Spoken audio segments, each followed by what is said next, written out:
Good morning, brethren, and welcome to our bi-weekly program entitled "The Word in a Glimpse," which is broadcast uh, every, twice a week on Facebook, every Monday and every Wednesday at 8 a.m. West Africa time, which is 7 a.m. GMT. Today is Monday, the 3rd of April, 2023, and our topic this morning is entitled Don't Jeopardize Your Future, Part 1. Don't Jeopardize Your Future, Part 1.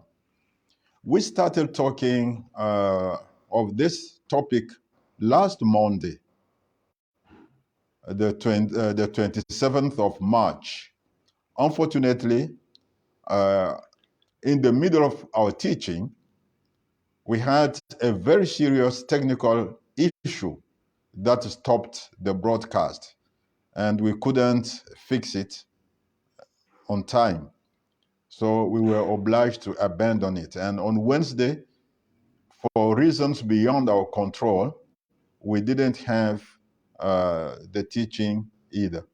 So today we're going to start all over again, that same teaching, don't jeopardize your future, part 1. So let's read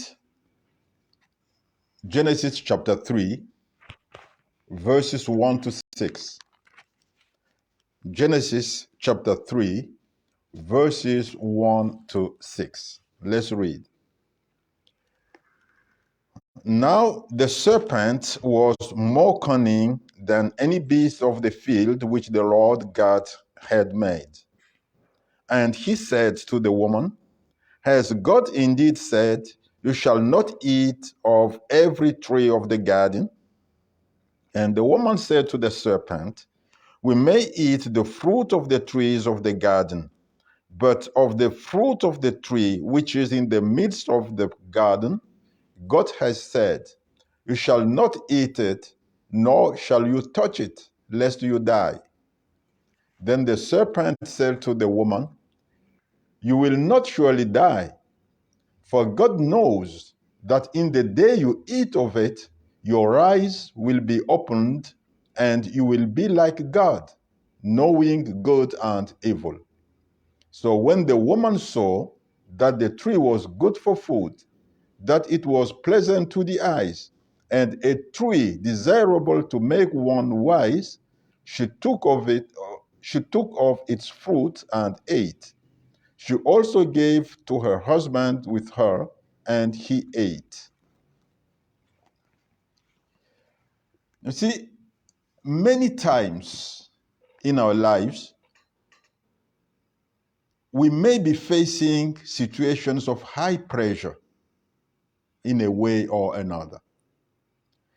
Situations of high pressure are very delicate moments that our enemy, the devil, may use to make us jeopardize our futures. The devil doesn't like you. He is not your friend. He doesn't seek your good. So whatever he can suggest to you will be for bad, never for good. And there are many examples in the Holy Bible of people who jeopardized their future and who jeopardized their futures because of pressing situations that occurred in their lives. The very first such example is that of our very first ancestors, Adam and Eve, or let's just say the first man.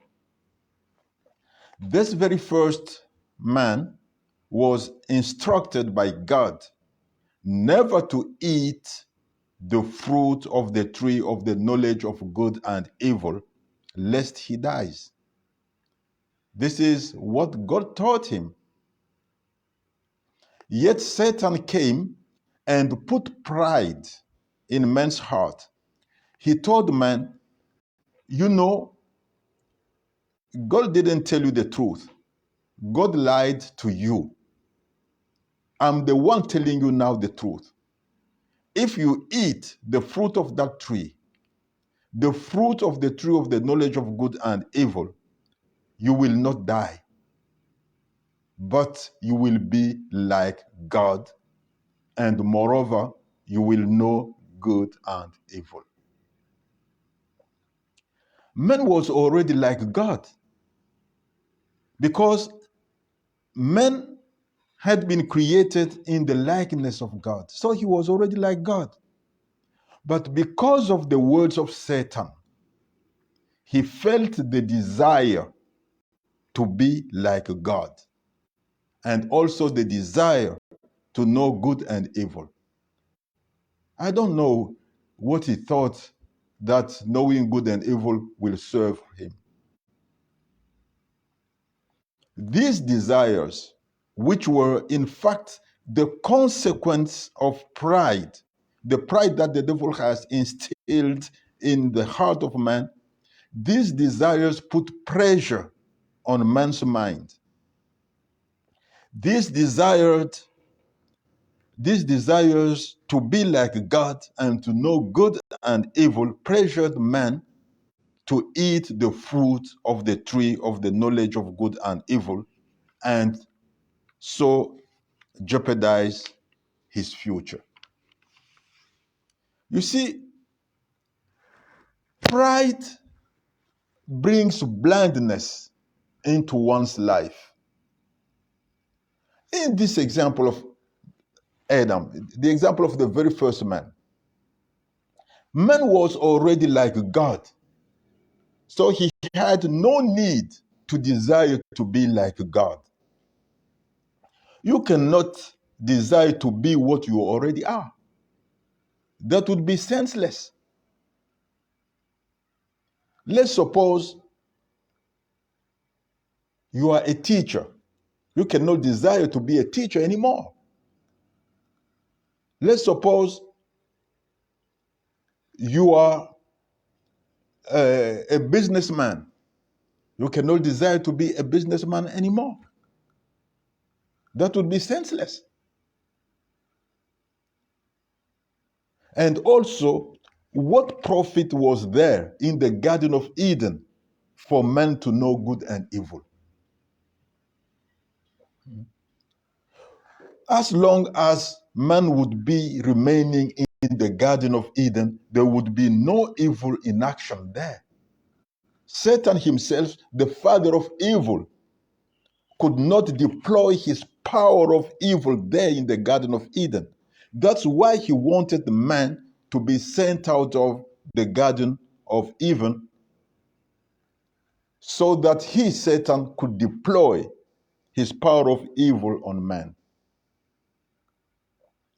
Thus, because of the pressure of pride on him, man disobeyed God and jeopardized his future.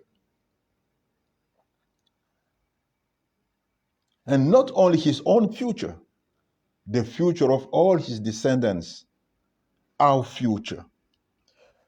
We are now experiencing all the troubles and cares of life because man didn't resist the pressure of pride. Giving up to the pressure of life is likely to jeopardize our future and the future of our children, the future of our children's children, the future of our descendants. Let's also read Genesis chapter 25. Genesis chapter 25. Let's read verses 29 to 34. Genesis chapter 25, verses 29 to 34. Now Jacob cooked a stew, and Esau came in from the field, and he was weary. And Esau said to Jacob, "Please feed me with that same red stew, for I am weary." Therefore his name was called Edom. But Jacob said, Sell me your birthright as of this day. And Esau said, look, I am about to die. So what is this birthright to me? Then Jacob said, swear to me as of this day.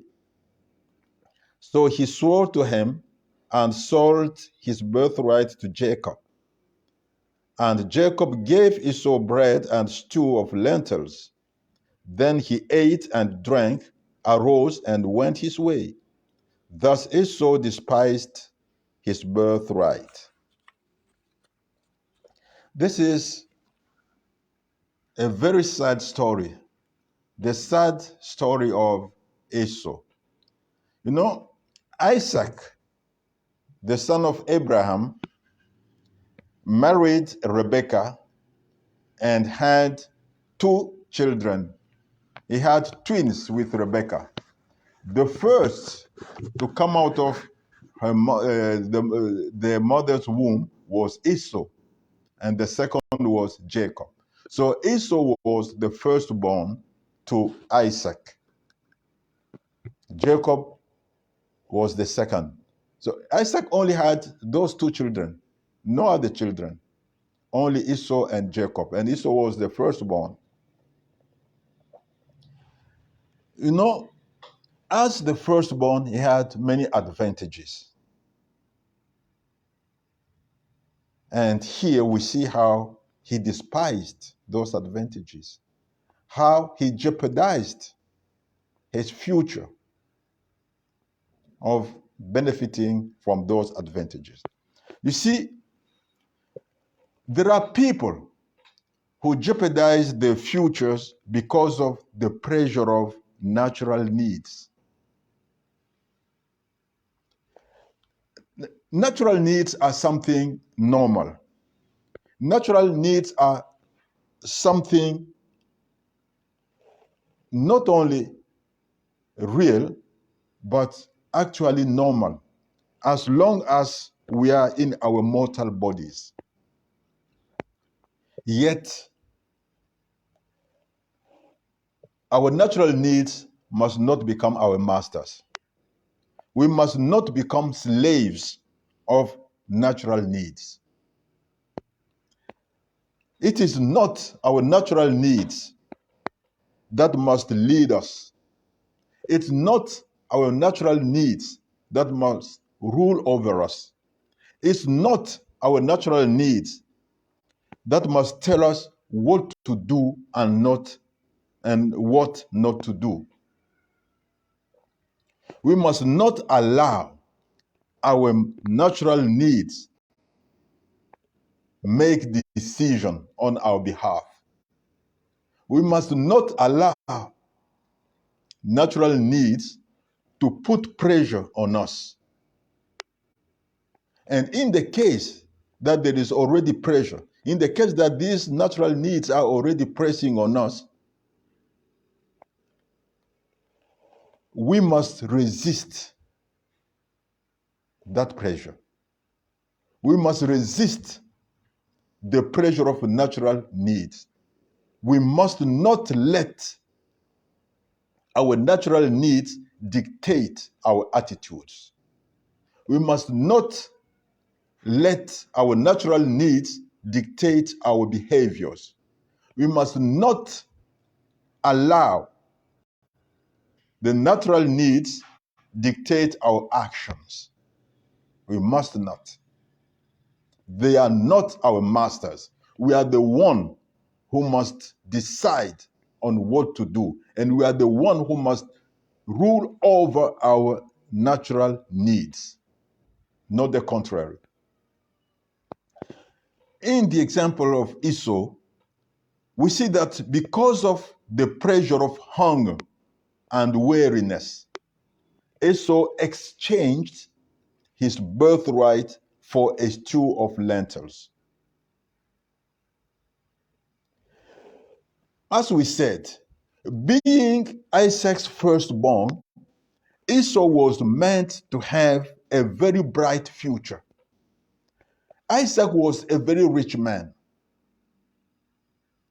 and Isaac was a man who was respected and considered. So Esau, as the firstborn of Isaac, was meant to have a very bright future with the best of his father's blessing, with the best of Isaac's blessing. So he was supposed to receive the best of Isaac's blessing before Isaac ever had to die. And moreover, Esau was entitled to having double the heritage that his brother Jacob was supposed to have.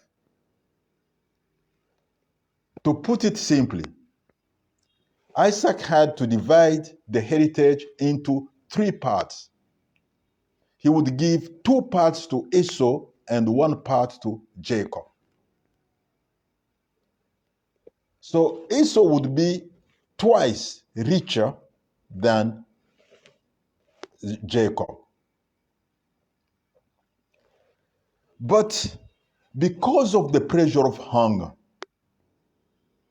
because of the pressure of weariness, Esau forfeited all these advantages of birthright.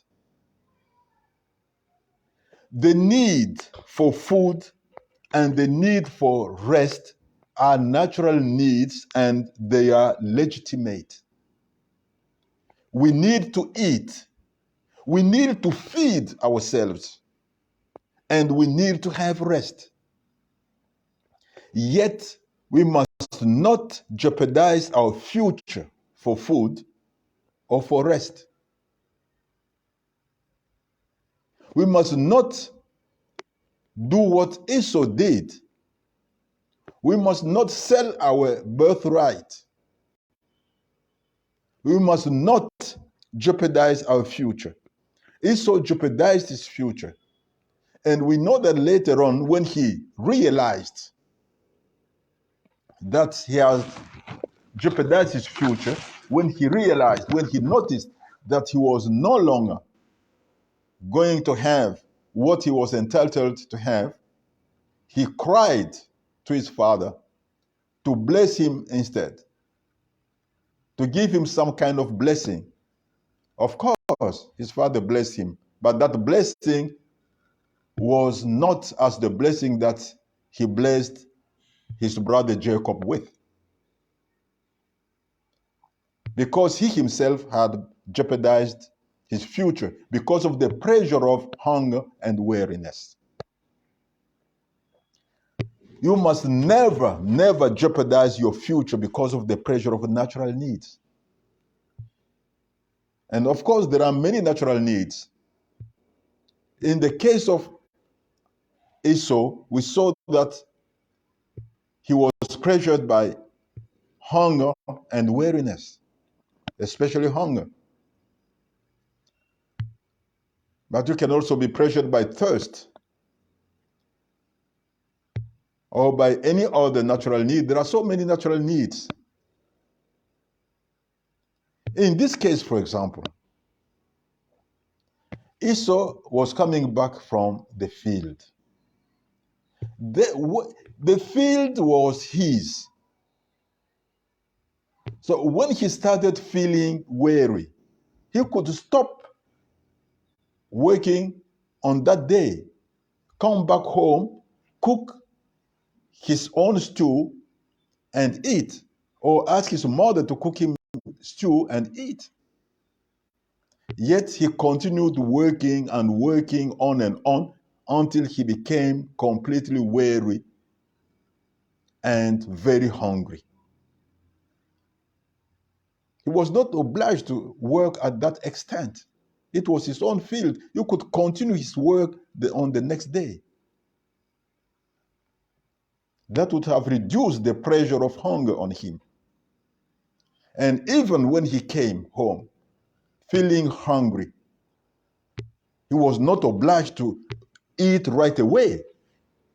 He could ask his mother to cook him food, or himself, he could cook his own stew. It didn't require, it was not to require a whole day to cook that food for him to eat.